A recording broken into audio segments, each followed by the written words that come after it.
कक्षा 10वीं वाले सभी विद्यार्थियों के लिए आ चुका है अब हिंदी विषय का वार्षिक परीक्षा पेपर आपकी स्क्रीन के सामने।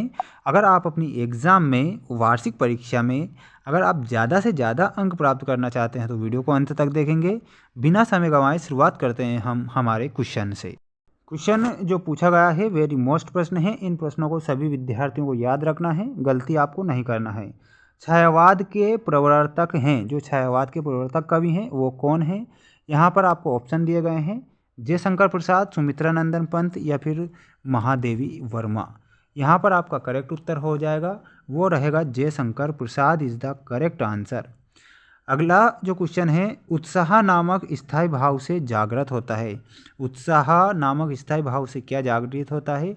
रौद्र रस, वीर रस, श्रृंगार रस। तो यहाँ पर आप बताएंगे वीर रस इज़ द करेक्ट आंसर।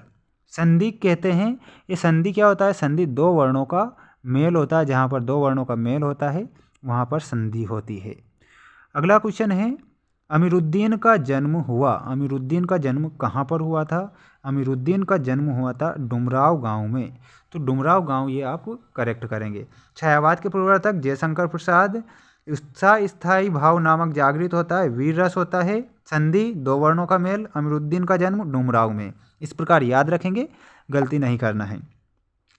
अगला क्वेश्चन है, और क्वेश्चन में जो पूछा गया है, अट नहीं रही कविता में किसकी बात हो रही है? तो अट नहीं रही कविता में हो रही है फागुन की बात। किसकी बात हो रही है? फागुन, यहाँ आप करेक्ट करेंगे। गोपियों ने कृष्ण के अनुसार अब क्या पढ़ लिया है? तो राजनीति पढ़ ली है गोपियों के अनुसार भगवान श्री कृष्ण ने। अगला क्वेश्चन है, वेरी मोस्ट प्रश्न आ चुका है अब सभी विद्यार्थियों की स्क्रीन के सामने। सभी विद्यार्थी चैनल को सब्सक्राइब करेंगे क्योंकि हम जो प्रश्न आपको बता रहे हैं वेरी मोस्ट प्रश्न बता रहे हैं। क्वेश्चन में जो पूछा गया है, संगतकार कविता के कवि। संगतकार कविता के कवि कौन हैं? तो यहाँ आप बताएंगे मंगलेश डबराल। कौन है? Manglesh Dabral is the correct answer. Manglesh Dabral. Nagarjun ने धर्म स्वीकारा। तो नागार्जुन ने बौद्ध धर्म स्वीकारा था। कौन सा? बौद्ध।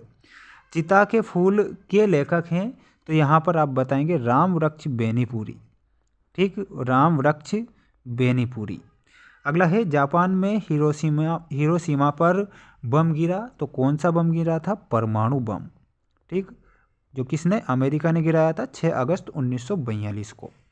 पहाड़ी कुत्ते सिर्फ रात में ही भौंकते हैं। तो पूर्णिमा की रात को। पूर्णिमा की रात को ही भौंकते हैं।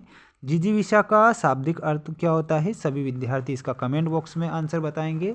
क्या जीने की इच्छा सही है या गलत, ऐसा आप बताएंगे। ठीक, बढ़ते हैं हम नेक्स्ट क्वेश्चन की ओर। अगला जो क्वेश्चन पूछा गया है, संधि। संधि में आप किससे मिलाएंगे? संधि में आपको मिलाना रहेगा दो वर्णों का मेल। ठीक, संधि में दो वर्णों का मेल। नीलकमल, नीलकमल में आप मिलाएंगे कर्मधारय समास से। प्रेमचंद, प्रेमचंद में आपको गोदान से मिलाना है। दोहा किस प्रकार का छंद है? अर्धसम्मात्रिक छंद। मानवीकरण अलंकार में आपको मिलाना है प्रकृति में मानव की छाया। अगला है लोहा लेना। लोहा लेना में आप मिलाएंगे युद्ध करना। ठीक, इस प्रकार आप करेक्ट करेंगे। सभी विद्यार्थी इसका एक स्क्रीनशॉट लेंगे। बढ़ते हैं हम हमारे नेक्स्ट क्वेश्चन की ओर, जो कि आपकी एग्जाम के लिए काफ़ी महत्वपूर्ण है। अगला जो क्वेश्चन आ चुका है आपकी स्क्रीन के सामने, सबसे पहले हम जानेंगे सत्य असत्य लिखे वाले वेरी मोस्ट प्रश्न, और इनसे आपकी एग्जाम में प्रश्न देखने को मिलेंगे आप सभी विद्यार्थियों को। ब्रज भाषा सूरदास की काव्य भाषा है। तो ये सत्य है या फिर असत्य? तो यहाँ आप बताएंगे सत्य। क्या हो जाएगा? सत्य। बिस्मिल्लाह खां को भारत रत्न पुरस्कार दिया गया। तो ये भी आपका सत्य रहेगा। अगला है, कार्तिक आते ही बाल गोविंद भगत प्रभाती गाते थे। तो ये भी आपका सत्य होने वाला है। कविता के अनुसार फसल सूरज की किरणों का रूपांतरण है। तो ये भी आपका क्या हो जाएगा? सत्य। वीर रस का स्थायी भाव क्या क्रोध है? तो ये आपका हो जाएगा असत्य। अर्थ के आधार पर वाक्य के दो भेद होते हैं। तो ये भी आपको बताना है असत्य। ठीक, जल्दी से सभी विद्यार्थी इसका एक स्क्रीनशॉट लेंगे। सभी विद्यार्थी चैनल को सब्सक्राइब करेंगे क्योंकि अगला जो वीडियो है वेरी मोस्ट वीडियो आने वाला है सभी विद्यार्थियों के लिए, और वो आपकी एग्ज़ाम में पूछा जाएगा। जय हिंद, वंदे मातरम।